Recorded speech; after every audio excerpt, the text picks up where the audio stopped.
Silakan duduk saudara-saudara. Shalom. Puji Tuhan. Apakah pagi ini hati Bapak Ibu segar? Walaupun mungkin ada yang tidak tidur satu malam, karena saya terus mendengar musik satu malam. Nah, saya berharap teman-teman yang main musik semalam masih ada di sini. Saya takutnya saudara-saudara main musik satu malam tapi kemudian tidak hadir.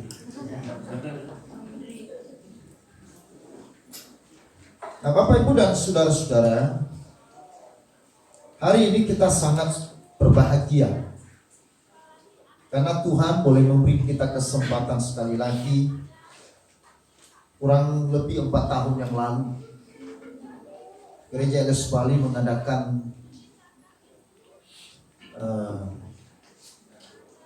ibadah Paskah Padang. Lalu kemudian setelah pandemi kita tidak bisa lagi melaksanakan, dan puji Tuhan tahun 2022 ini dengan segala perjuangan dari seluruh jemaat, panitia terkhusus, sehingga dirancang dan akhirnya kita pun ada di tempat ini. Walaupun badannya dingin, tetapi hatinya pasti hangat. Amin. Tubuhnya dingin, tapi jiwanya berkobar-kobar. Karena ada api dari Roh Kudus yang membakar hati saudara dan saya. Karena kemenangan yang besar yang telah diproklamasikan di dalam sejarah manusia, sejarah dunia, yang tidak pernah ada di dalam dunia manapun, dan yang tidak pernah hadir di dalam aliran kepercayaan atau agama manapun, mengenai sebuah konsep keselamatan, mengenai sebuah konsep kebangkitan dari antara orang mati. Saudara-saudara yang dikasihi oleh Tuhan, itu sebabnya kita bersyukur hari ini bahwa kita boleh mengenang kembali dan merayakan kembali untuk kita terus diperbaharui, sehingga iman kita terus bertumbuh di dalam perjuangan, di dalam tantangan dan dalam persoalan yang kita hadapi dari hari ke hari. Maka ini adalah bagian di dalam pemeliharaan Tuhan untuk kita sekalian. Oleh karena itu mari kita boleh sungguh-sungguh memaknai akan hari Paskah ini dengan baik, sehingga kita pastikan masing-masing diri kita bahwa Paskah tahun 2022 ini ada sesuatu yang berbeda. Amin. Pastikan saudara dan saya akan menikmati berkat Tuhan. Nanti waktu pulang ke rumah, ke tempat kita di Denpasar, ada semangat yang baru, ada sebuah gairah yang baru, di mana kita boleh mengiring dan melayani Tuhan. Mari saudara-saudara kita baca Injil Yohanes pasal 6 ayat yang ke-40 dan Yohanes pasal 10 ayat 28. Yohanes pasal 6 ayat yang ke-40, demikian firman Tuhan. Sebab inilah kehendak Bapa-Ku, yaitu supaya setiap orang yang melihat Anak dan yang percaya kepadanya beroleh hidup yang kekal, dan supaya Aku membangkitkannya pada akhir zaman. Bagian yang kedua, Yohanes pasal 10 ayat 28. Demikian firman Tuhan. Dan Aku memberikan hidup yang kekal kepada mereka, dan mereka pasti tidak akan binasa sampai selama-lamanya, dan seorang pun tidak akan merebut mereka dari tangan-Ku. Amin. Ada seorang ahli hukum dari Inggris yang bernama Frank Morrison. Ia sangat menentang tentang kebangkitan Yesus, dan ia beranggapan bahwa berita tentang kebangkitan Kristus ini hanya sebuah isapan jempol. itu bukan sebuah fakta dan bukan sebuah kebenaran. Dan untuk mendukung apa yang menjadi pemahamannya sehingga dia mulai memberikan penelitian-penelitian saudara-saudara, mengadakan penelitian yang mau membuktikan bahwa kebangkitan Kristus itu adalah berita yang tidak benar. Lalu kemudian saudara-saudara, setelah dia berjuang dan berusaha untuk mencari bukti, mencari hal-hal yang bersifat ilmiah, untuk mendukung apa yang menjadi pandangannya tentang kebangkitan Kristus yang sungguh tidak terjadi itu. Tapi kemudian akhirnya dia menulis sebuah buku yang berjudul The Book That Refuses to Be Written. Sejilid buku yang tidak tertulis. Saudara, di dalam bukunya itu Frankie Morrison mengakui bahwa ia telah salah. Penelitiannya dan anggapannya tentang kebangkitan Kristus yang menurutnya adalah sebuah isapan jempol itu tidak benar. Justru di dalam bukunya dia mengatakan bahwa berita tentang kebangkitan Kristus itu adalah fakta. Itu adalah kebenaran. Dan itu telah dibuktikan juga secara ilmiah. Nah, saudara-saudara yang dikasihi oleh Tuhan, itulah sebabnya kebangkitan Kristus adalah sesuatu yang telah mengubah kehidupan manusia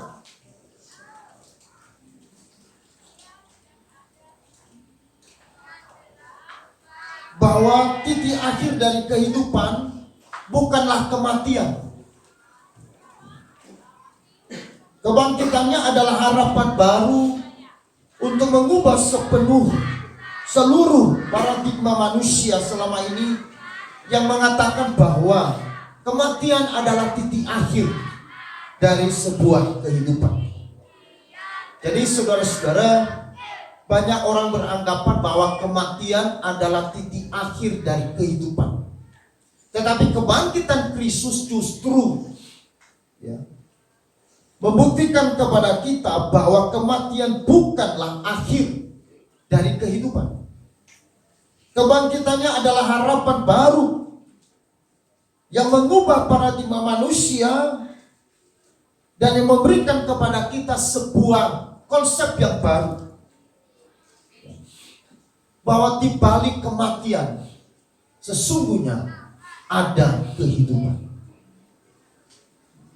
Saudara-saudara, konsep kebangkitan Kristus itu tidak dimiliki oleh orang yang lain. Bahkan di zaman Tuhan Yesus, konsep tentang kebangkitan dari antara orang mati itu tidak ditemukan di dalam budaya atau di dalam agama manapun, kecuali yaitu di Mesir kuno. Waktu itu mereka memiliki sebuah konsep mengenai kebangkitan.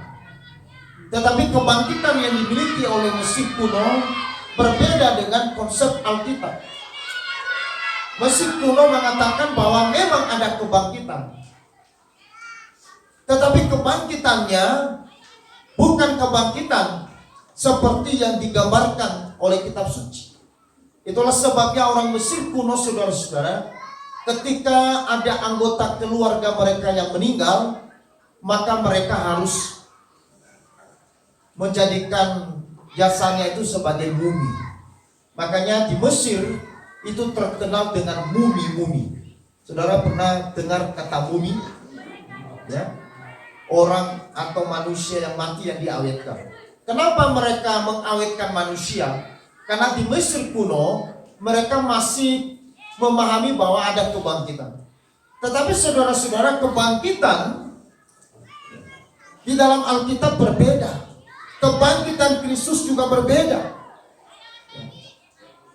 Saudara-saudara yang dikasihi oleh Tuhan, Kebangkitan Yesus tidak dapat dipisahkan dari kematiannya di atas kayu salib.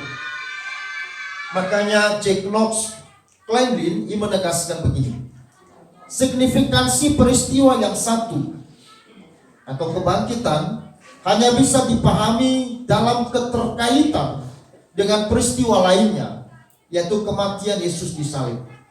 Kedua peristiwa ini penting untuk mencapai tujuan penyelamatan Allah. Kebangkitan terjadi karena adanya kematian. Artinya tidak mungkin ada kebangkitan kalau kematian tidak mendahului. Amin. Maka kematian Yesus di atas kayu salib adalah sungguh-sungguh terjadi. Ia tidak pura-pura mati. Ia juga tidak mati suri di atas kayu salib. Ia juga tidak sedang diculik atau dicuri oleh para murid, seperti yang diprasangkakan oleh orang-orang pada zaman itu, yang mengatakan bahwa Yesus itu tidak mati. Dia hanya mati suri. Dia pura-pura mati. Ada juga yang mengatakan bahwa Yesus tidak bangkit karena dia diculik oleh para murid.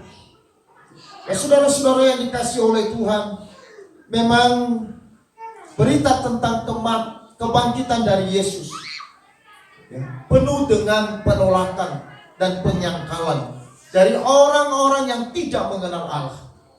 Misalkan saja saudara, seorang yang bernama Dan Brown, yaitu seorang penulis buku The Da Vinci Code, yang mengatakan bahwa Yesus tidak pernah mati. Kalau Yesus tidak pernah mati, itu artinya mereka menyerang tentang kebangkitan Kristus.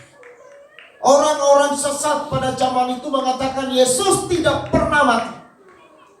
Dia hanya pura-pura mati. Dia hanya mati suri.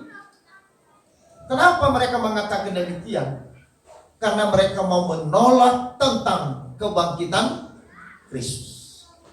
Itu artinya saudara-saudara bahwa kebangkitan Kristus adalah poin penting di dalam kekristenan. Kebangkitan Kristus memiliki arti dan makna yang begitu luar biasa, bahkan yang tidak dipahami oleh orang-orang yang tidak mengenal kepada Allah. Kebangkitan Kristus sulit untuk dipercaya, sulit untuk diterima secara akal, sulit untuk dipahami secara rasio kalau itu bukan karena anugerah daripada Tuhan. Amin. Saudara-saudara, orang-orang Saduki pada zaman Yesus, mereka tidak percaya akan adanya kebangkitan. Bahkan kita tahu saudara-saudara, waktu Yesus bangkit pada pagi minggu itu, murid-muridnya pun juga hampir sebenarnya tidak percaya bahwa Yesus bangkit. Meskipun mereka sudah mendengar berkali-kali dari Yesus sendiri bahwa anak manusia mati, tetapi pada hari yang ketiga dia akan bangkit. Tapi murid-muridnya pun saudara-saudara, mereka tidak percaya bahwa Yesus bangkit. Bahkan yang ironisnya adalah seorang muridnya yang bernama Thomas. Dia sudah mendengar dari perempuan-perempuan Yerusalem yang menjenguk kubur Yesus pada pagi hari minggu itu. Dan kemudian dari murid-murid yang lain, di mana mereka telah melihat Yesus yang telah menampakkan dirinya di tengah-tengah mereka. Tetapi kemudian Thomas tetap tidak mau percaya. Dia berkata, sebelum aku mencucukkan jariku ke dalam bekas paku di tangan dan di kakinya dan di lambungnya, aku sekali-kali tidak akan percaya. Saudara-saudara, saya mau mengatakan bahwa kebangkitan Kristus ini bukan sebuah hal yang mudah untuk dimengerti. Kebangkitan Kristus bukan sebuah hal yang bisa dipahami dengan akal manusia. Ini hanya bisa diterima dengan iman, dan iman yang berdasarkan kepada anugerah Tuhan. Saudara-saudara, kalau bukan Tuhan yang mencelikkan mata para murid-murid Yesus, mereka pun tidak bisa mengenali Yesus yang sudah bangkit. Bahkan saudara-saudara, kita pernah melihat waktu Yesus menampakkan dirinya kepada para murid, mereka berpikir dia hantu. Lalu kemudian Tuhan mencelikkan mata hati mereka. Bahkan waktu mereka berjalan dalam perjalanan Emmaus, mereka bercakap-cakap dengan murid-murid, masih mereka belum mengenali dia. Lalu kemudian Tuhan mencelupkan dan membuka mata hati mereka. Barulah mereka sadar bahwa Yesus sudah bangkit. Maka kalau saudara dan saya hari ini percaya bahwa Yesus sudah bangkit dari antara orang mati, dan berita kebangkitan ini adalah berita yang benar. Ini adalah sebuah kebenaran. Ini adalah sesuatu yang sudah terjadi dan fakta. Ini adalah anugerah bagi saudara dan saya. Amin. Saudara percaya bahwa Yesus sudah bangkit dari antara orang mati? Kepercayaan kita kepada kebangkitan Kristus, saudara-saudara, itu mengubah seluruh hidup. Saya ulangi, keyakinan dan kepercayaan kita kepada kebangkitan Kristus, itulah yang mengubah seluruh hidup saudara. Kalau saudara kurang begitu percaya tentang kebangkitan Kristus, jangan pernah mimpi engkau akan diubah oleh Tuhan. Kebangkitan Kristus yang mengubah para murid. Meskipun mereka sudah bersama-sama dengan murid belajar setiap hari 3,5 tahun, tetapi mereka pun tidak bisa menjadi murid yang setia. Tetapi ketika kebangkitan Kristus terjadi dan kebangkitan itu mengubah mereka, akhirnya saudara-saudara, para murid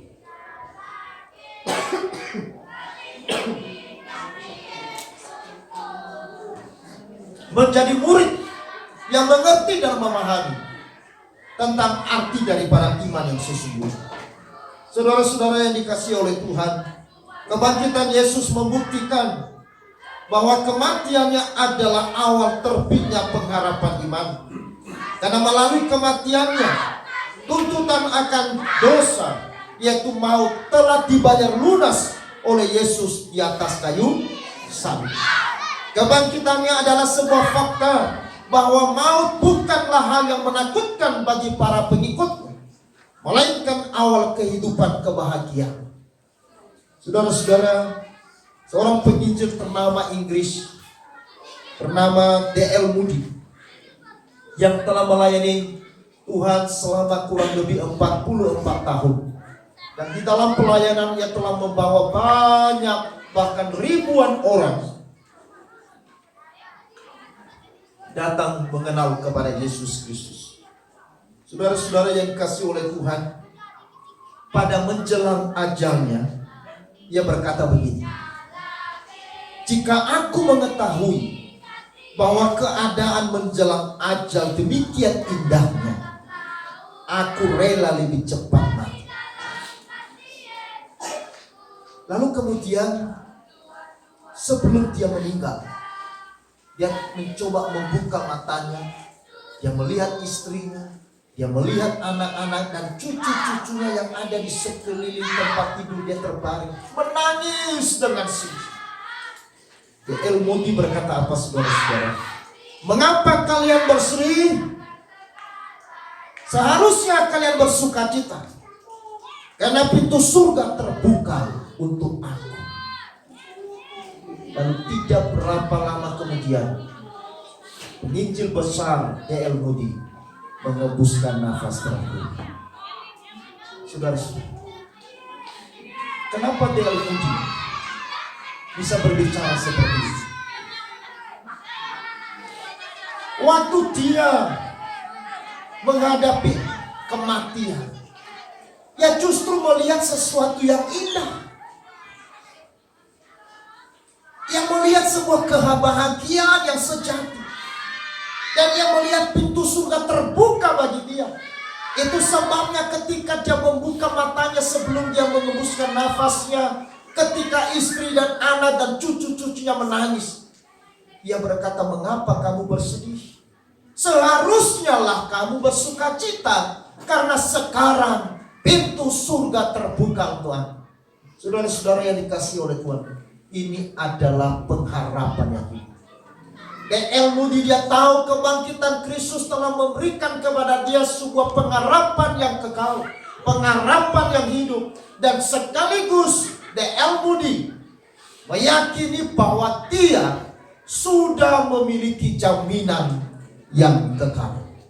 Saudara-saudara yang dikasihi oleh Tuhan, itulah sebabnya sekiranya Yesus tidak bangkit dari antara orang mati, sia-sialah kepercayaan kita, sia-sialah iman kita, sia-sialah panitia bekerja keras mempersiapkan perayaan Paskah ini, sia-sialah jemaat hadir di Betugul ini, menahan dingin, tidur di karpet merah,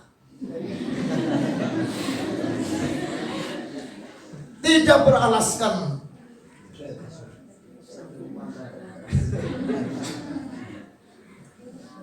Tidak ada bantal. Tadi malam mungkin jam 2 saya terbangun. Saya masih lihat, wah ada yang asik mencatur, ada yang main musik. Kemudian saya coba masuk lihat lirik, tengok di dalam, ada yang tidur juga.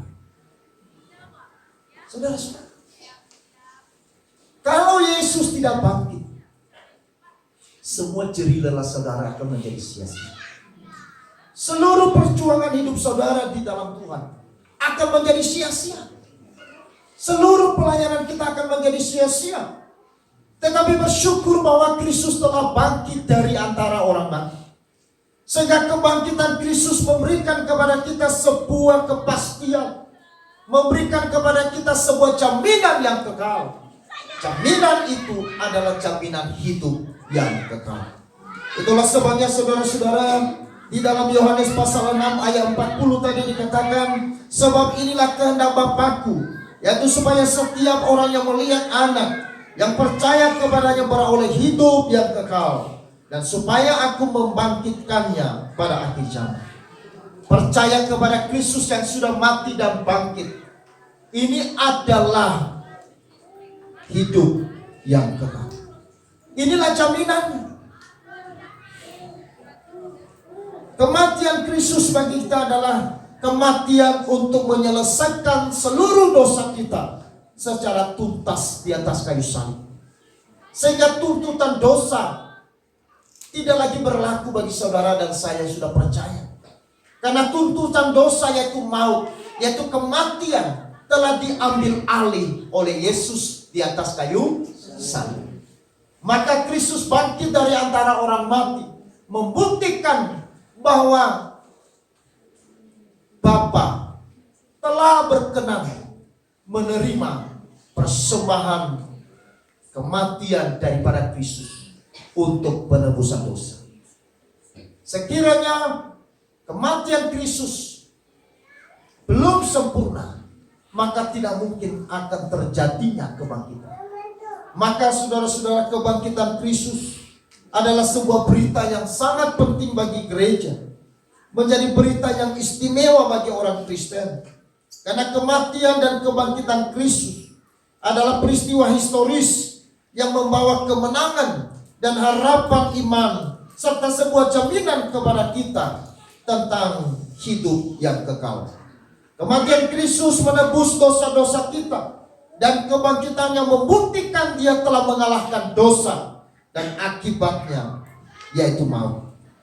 Maka di dalam 1 Korintus pasal 15 dikatakan, hai maut, di manakah sengat?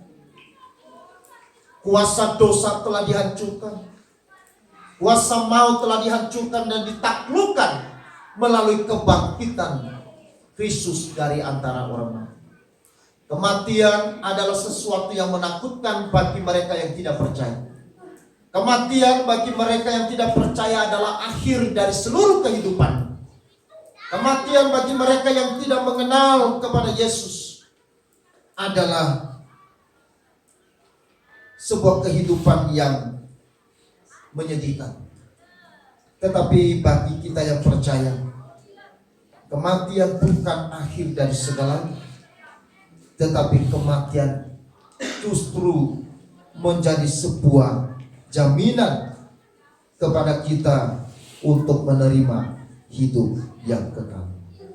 Saudara-saudara, Yesus yang telah bangkit, sehingga ia menjadi sebuah jaminan yang pasti bagi setiap kita yang percaya.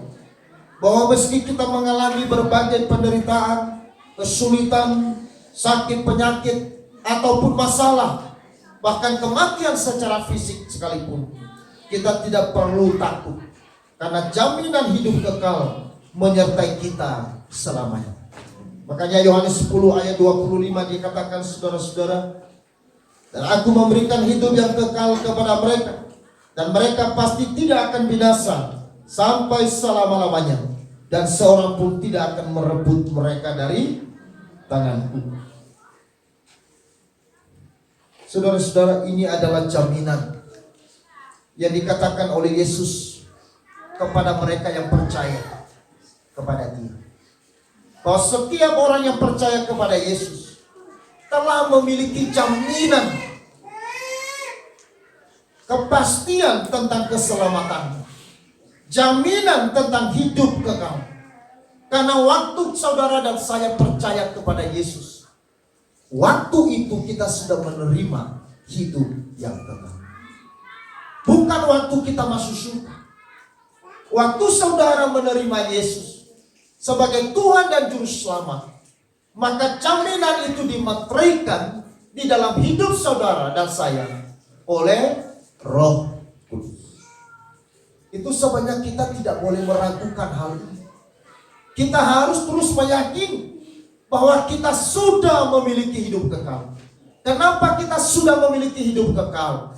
Karena Kristus telah menyelesaikan tuntas dosa kita, dan Kristus telah bangkit dari antara orang mati untuk memberikan kemenangan kepada kita atas maut.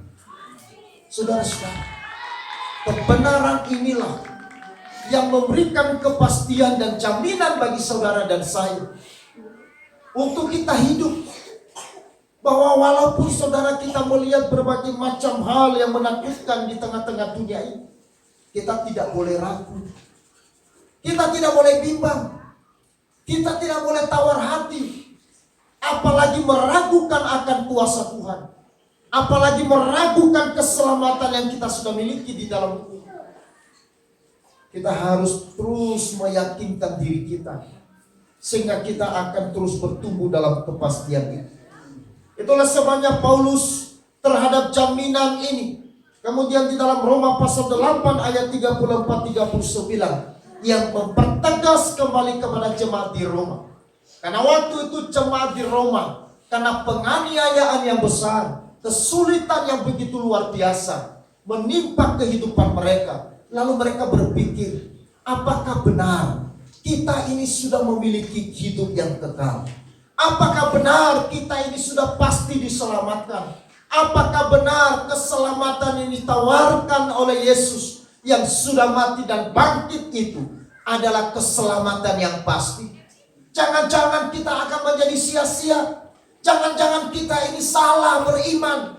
Jangan-jangan keselamatan kita ini adalah isapan jempol belaka. Lalu kemudian mulai ragu dan bimbang. Dan terhadap itu saudara-saudara, Paulus berdiri di tengah-tengah jemaat di Roma untuk mempertegas kepada mereka bahwa Tuhan sudah memberikan jaminan hidup kekal bagi setiap mereka yang percaya kepada Yesus yang telah mati dan bangkit itu.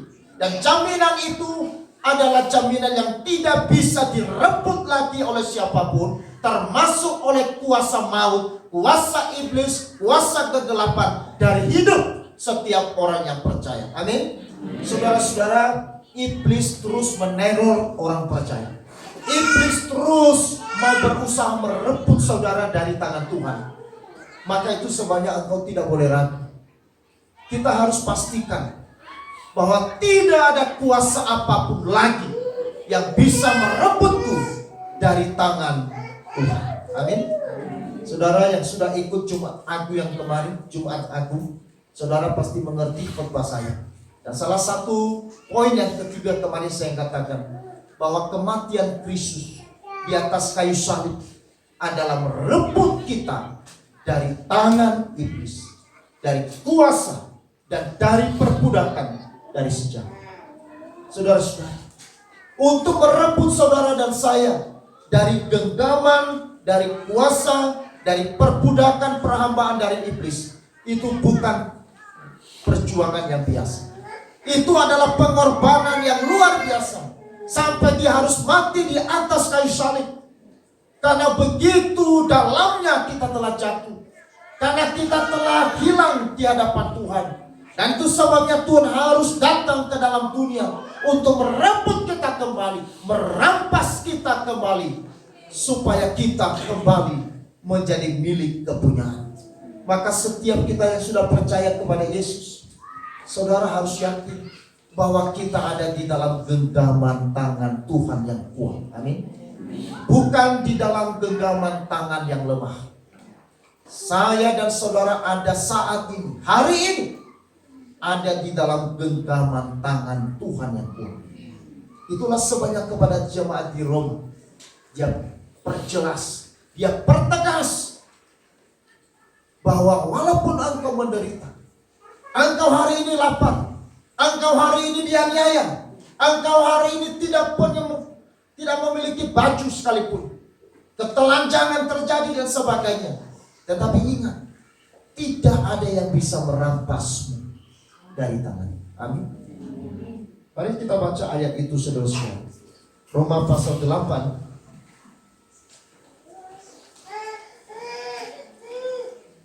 ayat 34 sampai 39.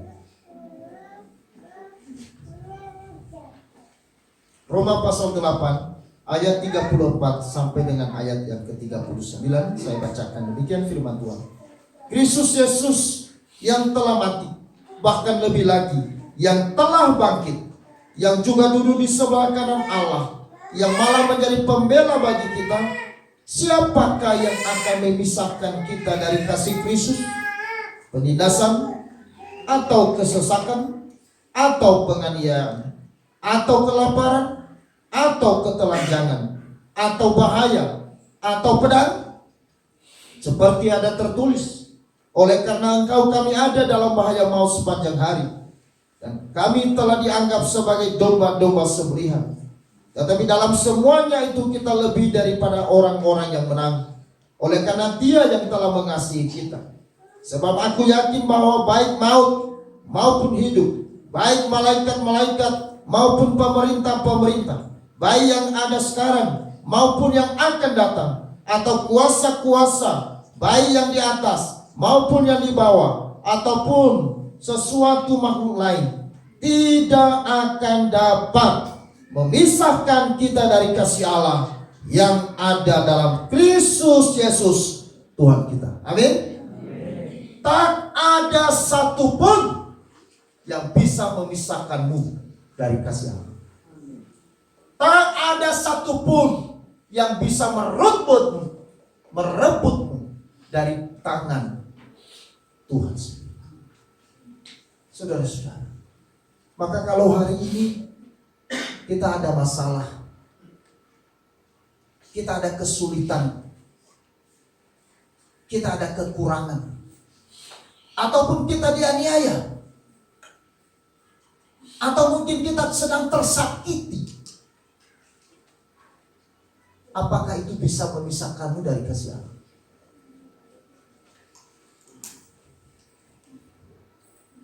Maka ketika berbicara mengenai jaminan hidup kekal bagi orang percaya, ini bukan jaminan yang lahir dan datang dari manusia.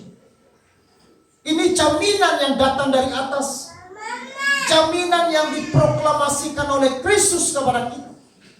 Jaminan yang pasti. Ini tidak dibicarakan atau dikatakan oleh para nabi, tetapi jaminan ini langsung dari Tuhan. Keluar dari kata-kata Yesus. Di dalam Yohanes pasal 10 ayat 28. Itu adalah perkataan Kristus kepada kita. Itu sebabnya saudara terhadap jaminan itu, Ia rela memberikan dirinya sebagai jaminan bagi hidup kekal saudara. Hal apa yang bisa membuat kita meragukan Dia lagi dalam hidup? Coba pikir saudara. Hal apa yang membuatmu bisa meragukan Tuhan.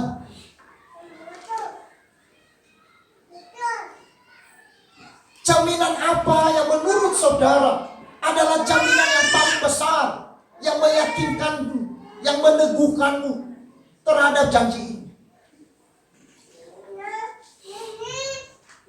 Jaminan ini saudara bukan garansi emas, bukan sertifikat tanah, bukan sertifikat rumah.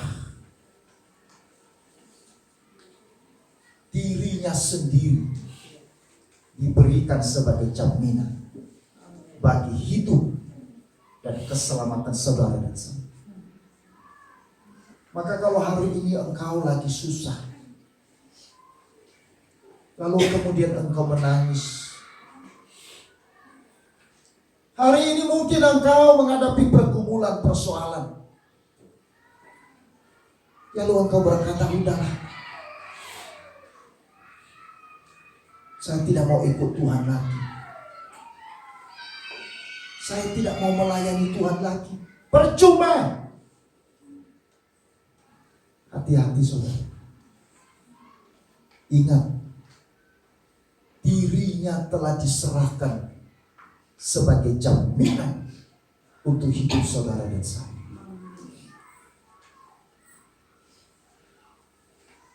Nyawanya telah diserahkan sebagai jaminan yang pasti untuk kehidupan saudara. Bukan hanya dalam hidup sekarang ini, tetapi Alkitab mengatakan untuk kehidupan yang kekal. Itu sebabnya D.L. Moody tadi berkata, aku tidak bersedih, bahkan kalau sekiranya aku tahu bahwa menjelang ajalku ini begitu indah, mungkin aku ingin lebih cepat mati. Saudara-saudara, orang yang percaya Tuhan, dia akan melihat kebahagiaan menjelang dia mati. Orang yang sudah memiliki jaminan hidup yang kekal, semakin mendekati ajalnya, dia justru melihat pintu terbuka. Amin. Saudara percaya hal ini?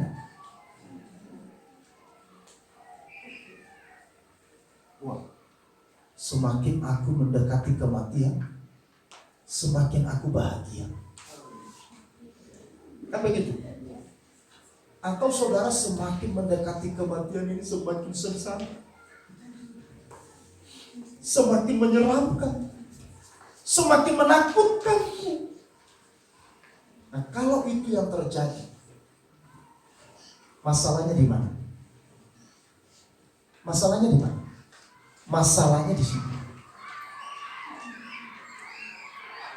Masalahnya berarti saudara belum meyakini akan jaminan yang kekal.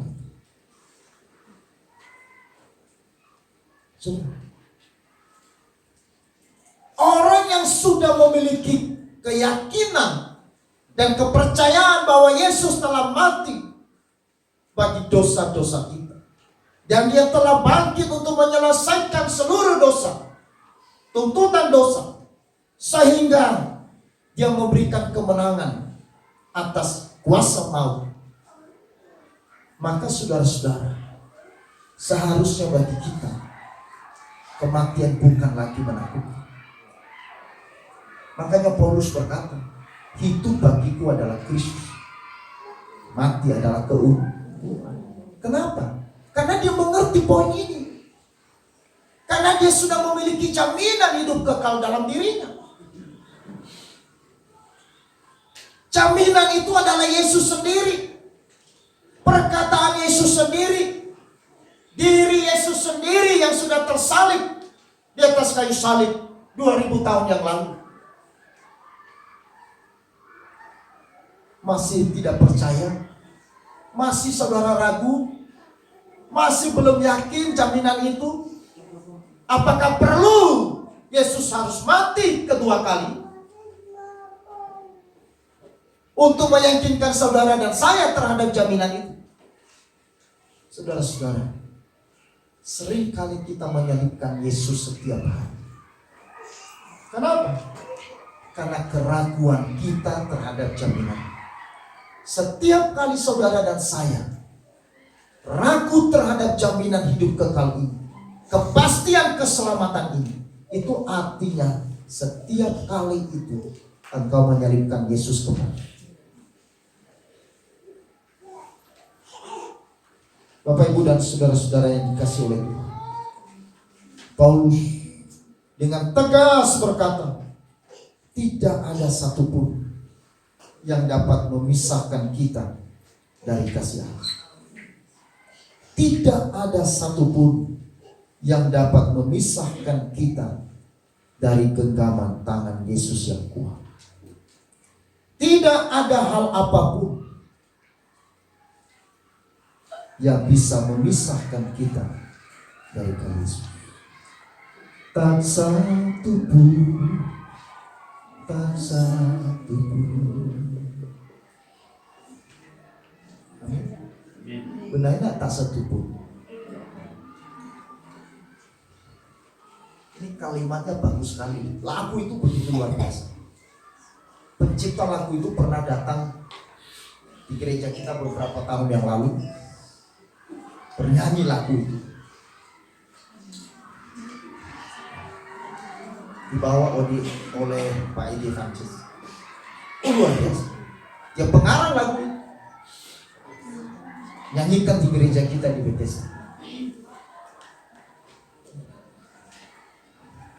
Kata tak satu pun. Tapi sering kita bilang, Yesus satu pun. Tapi ini aja loh. Ini aja yang masalahnya. Aku sih percaya Tuhan, tapi ini masalahnya gimana juga ya? Ya kan? Itu berarti kita tidak bisa berkata tak satu pun. Masih ada hal lain. Kalau dikatakan tak satu pun, itu artinya tidak ada hal apapun lagi yang bisa menghalangi kita atau yang bisa memisahkan kita dari kasih Tuhan. Tidak ada satu alasan pun di dalam hidup kita. Oleh karena apapun, apakah itu kelaparan, apakah itu aniaya, apakah itu penderitaan, apakah itu kematian secara fisik sekalipun, apakah itu karena putus cinta, atau karena tidak ada uang, atau karena kita bangkrut,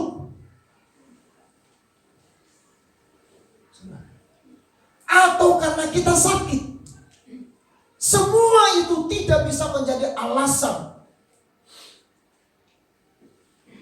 yang memisahkan kita dari kasih Allah. Karena ini jaminan. Jadi waktu berbicara jaminan hidup yang kekal, ini berbicara bahwa kita sudah mengklaim dengan sungguh-sungguh dengan iman.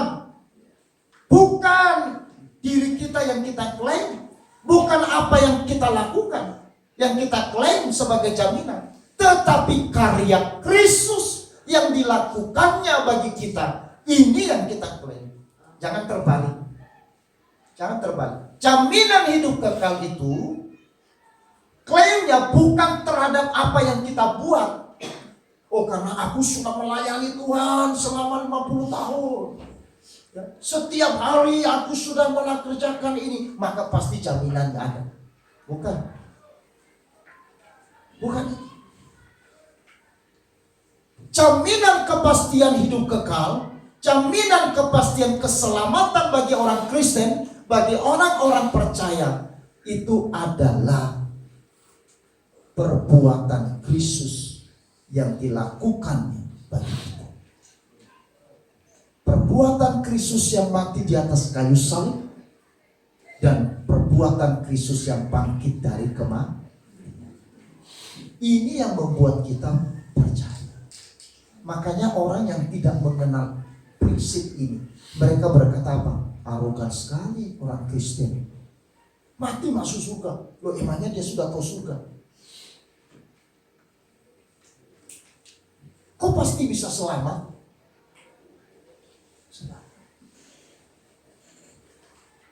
Jaminan ini bukan pada diri kita. Bukan bergantung pada apa yang kita lakukan dan kita buat terhadap Tuhan. Tetapi tergantung kepada apa yang dikerjakan dan dilakukan Yesus bagi saya. Amin. Saudara-saudara yang dikasih oleh Tuhan, ini adalah sebuah bukti dari jaminan kekal ini bagi kita, bahwa kita telah memiliki hidup yang kekal sejak kita percaya kepada Dia, yaitu Yesus telah mati dan Yesus yang telah bangkit.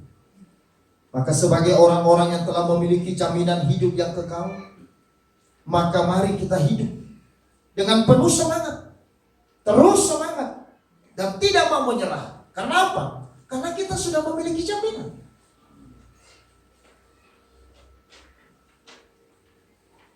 Saya mengerti. 1 Korintus pasal 15 ayat 17. Ayat 57-58. Kita baca bersama-sama kalau bisa. 1 Korintus pasal 15 ayat 57-58. Kita baca 1, 2, 3. Tetapi syukur kepada Allah yang telah memberikan kepada kita kemenangan oleh Yesus Kristus Tuhan kita. Karena itu, saudara-saudaraku yang kekasih, berdirilah teguh, jangan goyah, dan giatlah selalu dalam pekerjaan Tuhan, sebab kamu tahu bahwa dalam persekutuanmu dengan Tuhan, jerih payahmu tidak sia-sia. Dalam persekutuanmu dengan Tuhan, jerih payahmu tidak sia-sia. Karena apa? Karena Kristus telah bangkit dari antara orang mati. Karena Kristus telah bangkit dari antara orang mati. Itulah sebabnya ini menjadi jaminan kekal, jaminan yang pasti bagi saudara dan saya yang percaya kepada Kristus. Kalau kita sudah menerima jaminan ini, dan jaminan ini mengikat kita di dalam genggaman tangan Kristus yang kuat, maka kita harus hidup seperti apa hari ini? Jangan hidup seperti orang yang sedang tidak punya harapan. Setiap hari angkat tangan dan tepuk kepala, mati aku. Siang, mati aku. Sore, mati aku. Bangun pagi-pagi, mati aku.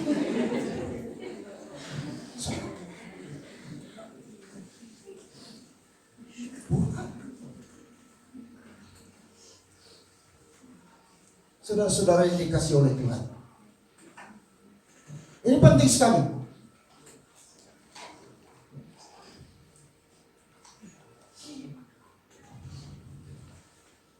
Tapi kita harus terus berdiri dengan teguh. Jangan goyah. Giat selalu dalam pekerjaan Tuhan. Semangat.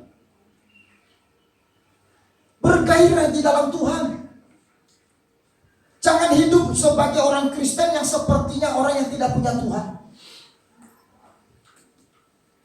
Jangan hidup lagi sebagai orang Kristen yang sepertinya tidak punya jaminan. Jangan hidup lagi jemaat seperti orang yang tidak hidup juga tidak mati. Kalau saudara sudah mendengar firman Tuhan hari ini, dan saudara percaya akan tema ini, dan saudara membawa tema ini pulang ke Denpasar, maka saudara dan saya harus berubah. Kalau tidak, perayaan Paskah ini menjadi sia-sia. Saudara-saudara, hidup dengan semangat. Semangat karena jaminan. Bergairah karena ada jaminan. Berdiri dengan teguh karena ada kepastian. Kalau orang-orang yang lain lain saudara, kita harus sebenarnya malu dengan mereka. Agama-agama yang lain, mereka itu luar biasa. Coba, tiap pagi begitu telaten, sore begitu telaten, pagi begitu telaten. Betul? Itu pun mereka tidak tahu apakah betul atau tidak, apakah pasti atau tidak. Hanya akan berkata insya Allah, moga-moga, mudah-mudahan. Seharusnya orang yang sudah tahu kepastian keselamatan, dia akan hidup lebih semangat. Amin. Seharusnya orang yang sudah tahu kepada siapa dan apa yang harus kita kerjakan hari ini, bahwa ini ada sesuatu yang tidak sia-sia, seharusnya mendorong saya dan saudara untuk mengerjakan yang lebih. Karena saudara tahu bahwa ini tidak akan pernah sia-sia.